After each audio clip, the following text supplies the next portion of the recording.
कि सारे सरकारी कर्मचारियों को उनका मासिक भत्ता नहीं, वेतन नहीं मिल पा रहा है क्योंकि कोष खाली है। ये इस स्थिति में अगर आप एक पुराने चीफ मिनिस्टर को हटा के कोई नया चीफ मिनिस्टर लाते हैं तो ये एक बार फिर से मैं कहूंगा कि बिहार के लोगों के साथ बहुत बड़ी नाइंसाफी है और धोखा है। आप लोग मानते हैं सर कि भाजपा का शिकार हो गई? हम तो मानते हैं कि भाजपा के खेल के अंदर ही ये सब कुछ हुआ है और नया मुख्यमंत्री चाहे जो भी बने, डायरेक्शन तो वो गुजरात वालों से ही लेगा। धन्यवाद। भारत रत्न बाबा साहब अंबेडकर जी की आज 135वीं जयंती हम जन स्वराज के कार्यालय में मना रहे हैं। यह एक ऐसा अवसर है जिसमें हमें हर साल इस बात को स्मरण करने की जरूरत होती है कि हम जन स्वराज किस उद्देश्य से लेकर आए हैं। जन स्वराज में जैसा कि आप सब जानते हैं, दो विभूतियों को मुख्य स्थान दिया गया है, गांधी जी को और अंबेडकर जी को। उसका एक विशेष कारण है। मेरी समझ से महात्मा गांधी को जन स्वराज इसलिए अपने साथ रखना चाहता है क्योंकि उससे विचारों की शुद्धता और कर्म में कर्मठता ये हम गांधी जी से पाते हैं और उनसे इसका इंस्पिरेशन लेते हैं। अंबेडकर जी को हम अपने साथ इसलिए रखते हैं क्योंकि बिहार में अगर बदलाव आना है तो उसका एकमात्र रास्ता है शिक्षा, और शिक्षा ही वो मंत्र है जो डॉक्टर अंबेडकर ने बार बार कहा कि शिक्षा उस शेरनी का दूध है जिसको जो भी पिएगा वो दहाड़ेगा। शिक्षा आज हमारे समाज की, स्पेशली बिहार में समाज की सर्वप्रथम जरूरत है, और इस जहां शिक्षा की बात हो वहां डॉक्टर अंबेडकर का रेलेवेंस अपने आप आ जाता है। एक दूसरी बात भी है, डॉक्टर अंबेडकर ने दलितों के उत्थान के लिए जो काम किया, आज वही काम बिहार के लोगों को अपने समाज में उत्थान के लिए करना है। समाज में जो स्थान दलितों को हमेशा से दिया गया, भारत के परिप्रेक्ष्य में हर बिहारी उसी संदर्भ में देखा जाता है, उसी अपमान को सहता है, उसी प्रताड़ना को सहता है और उसी तरह का डिस्क्रिमिनेशन फेस करता है, चाहे वो चेन्नई में रहे, उत्तराखंड में रहे, गुजरात में रहे या महाराष्ट्र में रहे। और बिहार में लोगों को ये याद दिलाना कि हम जिस तरह के डिस्क्रिमिनेशन को फेस करते हैं, उस डिस्क्रिमिनेशन में जो सबसे ज्यादा काम करने की जरूरत है वो जनसुराज ही कर सकती है। जनसुराज के पास न केवल विचार है पर विचारों को इम्प्लीमेंट करने के लिए भी सारे प्लान्स तैयार हैं।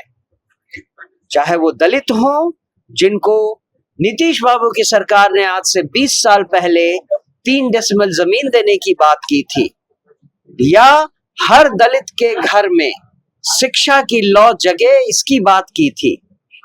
इन सब में जो कमियां रह गई हैं वो आप सब जानते हैं। और बिहार की हालत तो आज ऐसी है कि लगभग हर आए दिन एक न एक हत्या, मर्डर, रेप या आगजनी की घटना होती है। हमें मालूम नहीं कि आज की सरकार क्या कर रही है।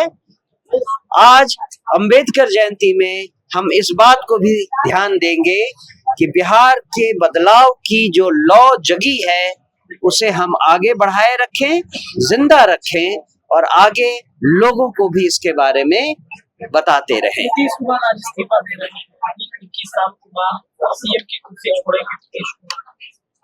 इसको किस किस तरह से देखा जाए। सबसे पहली बात, पूरा का पूरा विधानसभा का चुनाव जिस व्यक्ति के फेस पर लड़ा गया था, जिसके लिए वोट मांगा गया था, उसको आप 4 महीने के भीतर यहां से हटा रहे हैं। आखिर क्यों, क्या बात थी? और इसको बिहार की जनता एक तरह से धोखा नहीं माने तो क्या माने? ये तो बिहार की जनता के साथ सरासर धोखा है। दूसरा, नीतीश बाबू ने और एनडीए की गठबंधन ने नीतीश बाबू के अंदर चुनाव के समय जितने तरह के वादे किए, उन वादों का असर है कि मैं इसको पढ़ता हूं, आप मेरे साथ पढ़ें। हम भारत के लोग भारत को एक संपूर्ण प्रभुत्व संपन्न समाजवादी पंथ निरपेक्ष लोकतंत्रात्मक बनाने के लिए तथा उसके समस्त नागरिकों को सामाजिक, आर्थिक और राजनीतिक विचार, अभिव्यक्ति, विश्वास, धर्म और प्रतिष्ठा और अवसर की समानता प्राप्त कराने के लिए तथा उन सब में व्यक्ति की गरिमा और राष्ट्र की एकता और अखंडता निश्चित करने वाली मजबूता बढ़ाने के लिए दृढ़ संकल्प होकर अपनी इस संविधान सभा में आज तारीख 1949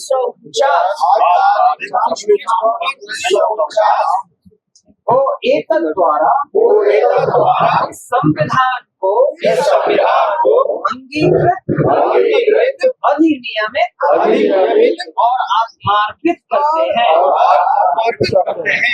धन्यवाद।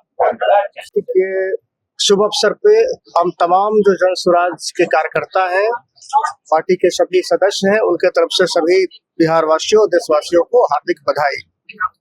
जन स्वराज ही एक ऐसी पार्टी है जिन्होंने बाबा साहेब को अपने झंडे में स्थान दिया। महात्मा गांधी और बाबा साहेब को अपने झंडे में स्थान दिया है, देख रहे हैं। और यही नहीं, झंडे में स्थान ही नहीं दिया है, जन स्वराज पार्टी ही एक ऐसी पार्टी है जिन्होंने इनके विचारों को जमीन पर उतारने का प्रयास भी किया है, जो विधानसभा 2025 में आप देख सकते हैं। बाबा साहेब का सपना था कि सबके लिए एक बेहतरीन शिक्षा मिले, सभी को न्याय मिले, समता और बंधुत्व का देश में विकास हो। इस विचारधारा पे जन स्वराज पार्टी चल रही है। हम लोग आगे काम कर रहे हैं।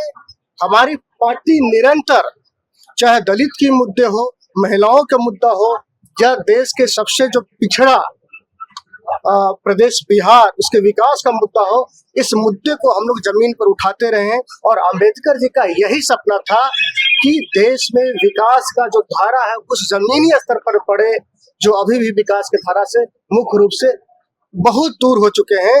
खास करके दलित और पिछड़े वैश्य समूह के लिए अंबेडकर जी का सपना था कि एक बेहतरीन भारत का निर्माण हो। उसी विचारधारा पर आज हमारी पार्टी काम कर रही है। और हम लोग इस मुख्यालय, जो हमारा मुख्यालय है जन स्वराज पार्टी का, इसमें अंबेडकर जयंती मनाई जा रही है। हम लोग उद्देशिका पढ़ के अंबेडकर जी को याद कर रहे हैं। और जन स्वराज पार्टी भविष्य में जो विचार है अंबेडकर जी का और गांधी जी का है, इस विचार पर चलते हुए एक नए बिहार की संकल्पना हम लोग लेंगे। मोबाइल पीछे ये जी हमारा ही काट देती है। सर इधर देखिए सर।